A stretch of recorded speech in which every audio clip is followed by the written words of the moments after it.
అలాగే గురువు గురించి సార్, తల్లి తండ్రి గురించి కూడా చెప్పాలి. ఎందుకంటే నేను చాలాసార్లు అడుగుతుంటాను సార్, తండ్రి కొడుకుని పక్కన కూర్చోబెట్టుకుని అడిగాడంట, ఒరే నాన్న నేను చనిపోతే నువ్వు ఏడుస్తావంటే నేను ఏడవని డాడీ అన్నాడు.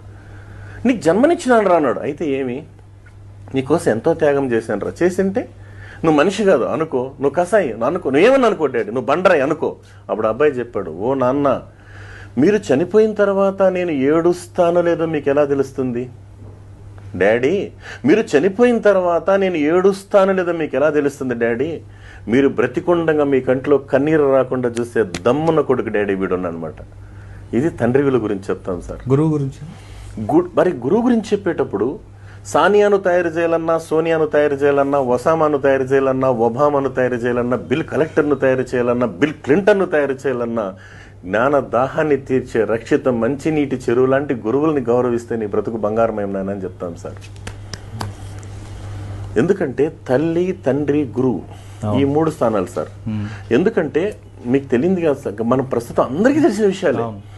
ఇప్పుడున్నటువంటి పరిస్థితుల్లో ఈ 3 విలువలు కాపాడుకుంటే, ఈ ముగ్గురిని గౌరవించగలిగినటువంటి వాళ్ళు ప్రపంచం ఎక్కడైనా కానీ సార్ భవిష్యత్తులో ఉన్నత స్థానానికి వెళ్తారనేటువంటి నమ్మకం, ప్రగాఢ నమ్మకం ఉంది కదా సార్. భార్య గురించి చెప్పండి సార్. భార్య అనే ఒక్క బంధము లేకున్నా, భార్య అన్న ఒక్క బంధము లేకున్నా పుల్లి ఆకు ఓలి పురుషుడెగురు, దారి తప్పని దైవము భార్యరా మహిత వినయశీల మల్లెమాల. ఎంఎస్ రెడ్డి గారు రాశారు సార్ ఇది. కానీ భార్య సమంతం కదా సార్, సర్వాన్ని వదులుకొని, తల్లిదండ్రులు ఇచ్చినట్టు జన్మనిచ్చినటువంటి తల్లిదండ్రులు అందరినీ వదులుకొని మన దగ్గరకు వస్తున్నారంటే మనం ఇవ్వాల్సిన గౌరవం ఇస్తే ఖచ్చితంగా కుటుంబం నిలబడుతుంది సార్. అక్క చెల్లెల గురించి అండి. అక్క చెల్లెలు అంటే సార్, ఆడపిల్ల అనే విషయానికి వస్తే విషయం చెప్తున్నా సార్, ఆడపిల్ల అయిపోతా ఉంది. ఇప్పుడు ఈ ప్రస్తుత ఈ పోటీ ప్రపంచంలో ఈ ముందు డబ్బుకి ఇస్తున్నంత విలువ సార్ మానవ సంబంధాలకు ఇవ్వడం లేదు సార్. అమ్మ గురించి చెప్పేటప్పుడు పేగు బంధం సార్, ఇది ఎప్పుడో సాక్షి దినపత్రికలో వచ్చింది సార్, రచయిత పేరు మర్చిపోయిన క్షమించాలి. ఆ పేగు బంధం అనే కవితని మనం కూడా హృదయంతో వినాలి. అది మామూలుగా బిడ్డ మీద ప్రేమతో తల్లి ఇలా అంటుందంట సార్.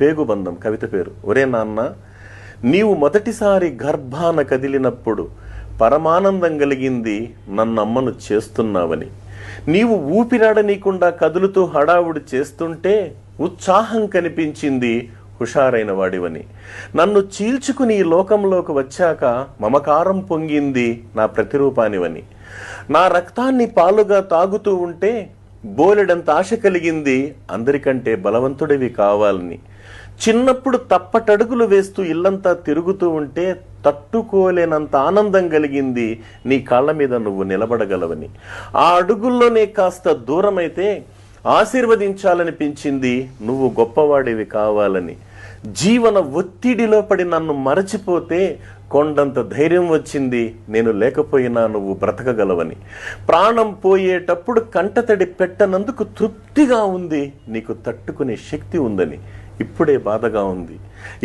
బాధగా ఉంది అందరూ నేను చనిపోయానని ఏడుస్తూ ఉంటే నన్ను కాల్చేటప్పుడు నీ చెయ్యి కాలుతుందేమని. అది సార్ తల్లి ప్రేమ అంటే.